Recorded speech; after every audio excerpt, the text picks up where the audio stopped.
గత పాలకులు తినడానికి తాగడానికి మాత్రమే పనిచేస్తారని వరంగల్ ఎంపీ కడియం కావ్య అన్నారు.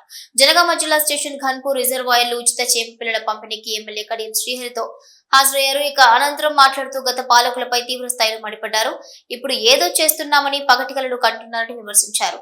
ఉప ఎన్నికలు వస్తాయని సిగ్గు లేకుండా మాట్లాడుతున్నారని ఎద్దేవా చేశారు. మనం చూస్తున్నాం, మన గన్పూర్ 10 ఏళ్ళు పాపం ఏమాత్రం అభివృద్ధి చెందలేదు. అప్పుడు నిద్రపోయిన్లు నాయకులు, గత పాలకులు ఇప్పుడు నిద్రపోతున్నారు. అప్పుడు నిద్రపోయిన దానికి ఏంటంటే తినడానికి తాగడానికి నిద్రలేసిన్లు.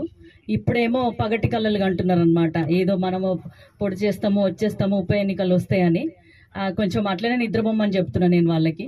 మళ్ళీ అయినా కూడా వాళ్ళు సిగ్గు లేకుండా బుద్ధి లేకుండా వచ్చేసి మళ్ళీ మాకేదో ఉప ఎన్నిక వస్తుంది, మేమేదో గెలుస్తామని పగటి కళ్ళలు అంటున్నారు. వాళ్ళని అట్లనే నిద్రపోమని చెప్తాము. మీరందరూ మాత్రం ధైర్యంగా ఉండండి. మనము అభివృద్ధి చేసుకుందాము. 10 ఏళ్ళు కాదు 20 ఏళ్ళు ముందుకు వెళ్తే గన్పూర్ ఎట్లుంటుందో ఆ విధంగా ఒక ఎంపీగా నన్ను మీ ఆడబిడ్డగా ఆశీర్వదించి గెలిపించిన మీ అందరి కోసం నేను గన్పూర్కి ఎక్కువ నిధులు కేటాయిస్తాను. అదే ఇట్లా మనం అనుకున్నది మనం చెప్పడము, మన నాయకులు చేయడము తప్పకుండా జరుగుతుంది. కాబట్టి మధ్యలో వస్తారు డూడు బసవన్న టైప్ లాగా పండగకి వచ్చినట్టు వస్తారు. కాబట్టి వాళ్ళందరినీ కొంచెం ఆ డాన్స్లో వేసుకోమని నేను మీ అందరి ద్వారా విజ్ఞప్తి చేస్తున్నాను.